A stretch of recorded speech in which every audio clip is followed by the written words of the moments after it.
Okay, I am at the end of my row, and it's time to transition from my green working yarn to my purple new color yarn.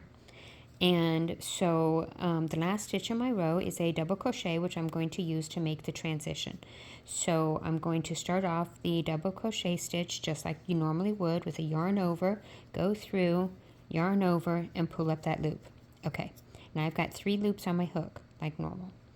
So now what I'm going to do the actual transition part is I'm going to use my new working yarn, and I'm going to make sure that the new color, the purple one, is lined up to the working yarn with the tail going down. See how I've made it where the tail is pointing away from my work.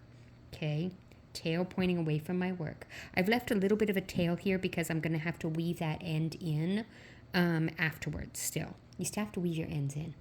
But I left the tail pointing away from my work.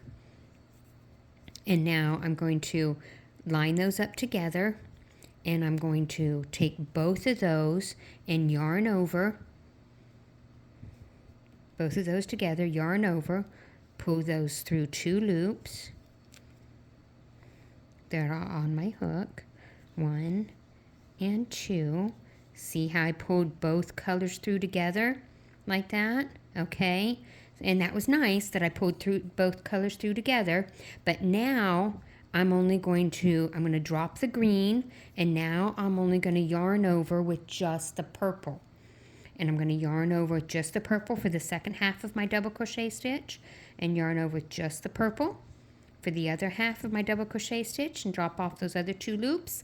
And now I have just the purple. Ta-da! And I have transitioned away from the green, and now I am working with purple. And that is how I transition from one color to the next. And so now this is my stitch. See how pretty that stitch is? There's the stitch. That's what it looks like when it's all done.